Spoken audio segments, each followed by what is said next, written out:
ಕೃಷ್ಣ. ನಮ್ಮೆಲ್ಲರಿಗೂ ಜೀವನದಲ್ಲಿ ಏನು ಬೇಕು? ಎಲ್ಲರಿಗೂ ಬೇಕಾಗಿರೋದು ಸಂತೋಷ, ಆನಂದ.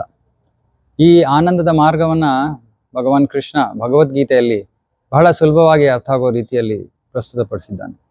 ಆದರೆ ನಮ್ಮೆಲ್ಲರಿಗೂ ಭಗವದ್ಗೀತೆ ಓದೋದಕ್ಕೆ ಸಮಯ ಇಲ್ಲ ಇವತ್ತು. ಹಾಗಾಗಿ ಪ್ರಭುಪಾದರ ಕೃಪೆಯಿಂದ ಈ ಚಿಕ್ಕ 5 ಪುಸ್ತಕಗಳಲ್ಲಿ ನಾವು ಭಗವದ್ಗೀತೆಯ ಸಾರವನ್ನು ತಿಳ್ಕೋಬೋದು. ಈ ಮೊದಲನೇ ಪುಸ್ತಕ ಗೀತಾಸಾರ.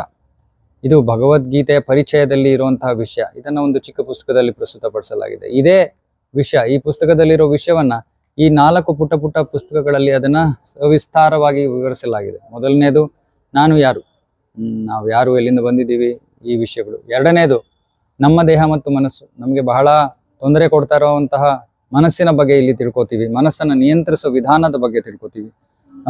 ಮೂರನೇದು ಸುಖ ದುಃಖ. ಯಾರಿಗೂ ದುಃಖ ಬೇಡ, ಆದರೆ ಯಾರು ಅದರಿಂದ ತಪ್ಪಿಸ್ಕೊಂಡು ಹೋಗೋಕ್ಕಾಗಲ್ಲ. ಈ ಸುಖ ದುಃಖಗಳಿಗೆ ಕಾರಣ ಏನು ಅನ್ನೋ ವಿಷಯ ಈ ಪುಸ್ತಕದಲ್ಲಿ. ಅಂತಿಮವಾಗಿ ಜೀವನದ ಗುರಿ ಏನು? ನಮ್ಮೆಲ್ಲರಿಗೂ ಬೇಕಾಗಿರೋದು ಆನಂದ.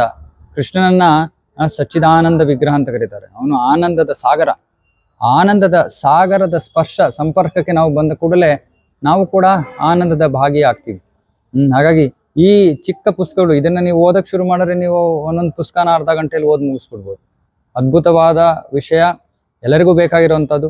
ಇದನ್ನ ಅಧ್ಯಯನ ಮಾಡೋದ್ರಿಂದ, ಓದೋದ್ರಿಂದ ನಮಗೆ ನಮ್ಮ ಜೀವನದ ಗುರಿ ಏನು, ಅದನ್ನು ಸಾಧಿಸೋ ವಿಧಾನ ಏನು ಅನ್ನೋದನ್ನ ಬಹಳ ಸುಲಭವಾಗಿ ನಾವು ಅರ್ಥ ಮಾಡ್ಕೋಬೋದು ಮತ್ತು ಎಲ್ಲರೂ ಕೂಡ ಜೀವನದಲ್ಲಿ ಸಂತೋಷವನ್ನು ಕಂಡುಕೋಬೋದು.